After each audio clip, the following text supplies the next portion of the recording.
Okay, now let's get to some color blending. All right, the first thing I'm going to do is I'm going to move my marker over to this first clip right here. I'm going to highlight it. And then what you want to do when you want to do your color blending, I want to show you here. See this little icon right here, it says choose color correction.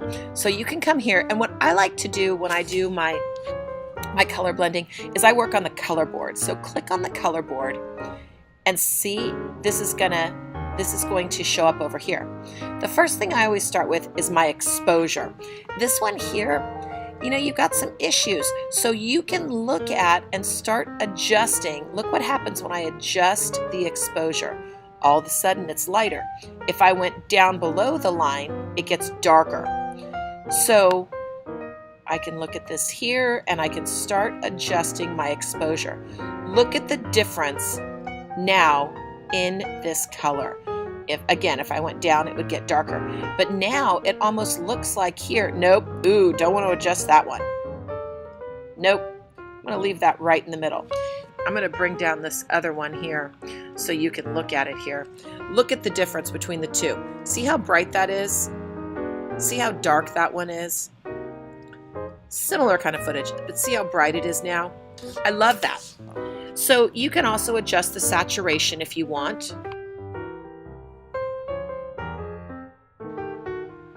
That looks lighter. Don't need that as much. No, that makes it look, that blue doesn't look good. Ooh, that looks really blue. Do you see the difference in the color blues? Down here, it almost looks like a gray, but up here, it looks like a bright blue now. That looks nice. Let's see if I want to touch this one and the blacks. Oh, now it's really blue.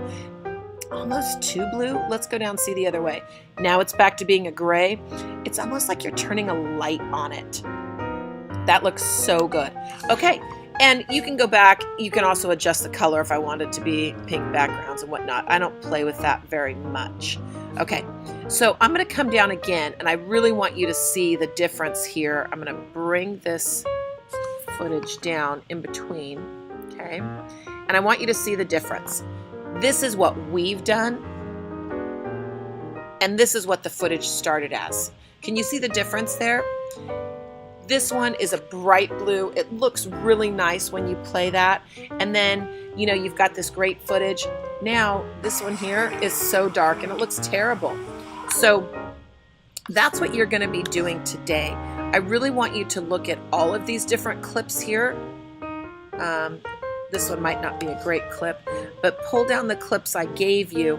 Even this one here, right? As it gets, if I went to this one real quick and I went back to my color board, I could quickly adjust this. And it's almost like ooh, see that? Ew, no, you don't want to wash it out.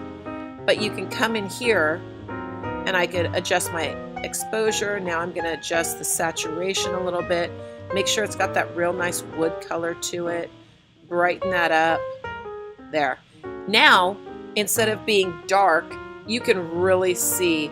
And as the video goes along and gets into focus, and they did that as some kind of trick they wanted to do. We're not dealing with that right now, but it just looks so much brighter, right? I can do it really quick on this one too. I can adjust my exposure. See, now when they had poor footage, I can come in here and this actually looks great. I can enhance the colors a little bit here. I can lighten this up. And now this footage, instead of being really dark hats that look terrible, now it looks really good, right? It's not filmed very well, but look how bright that red is. It just looks great. So today, you're going to play with your color board as well. All right? And that will be your second assignment today. You can work on all the color blending. Talk to you soon.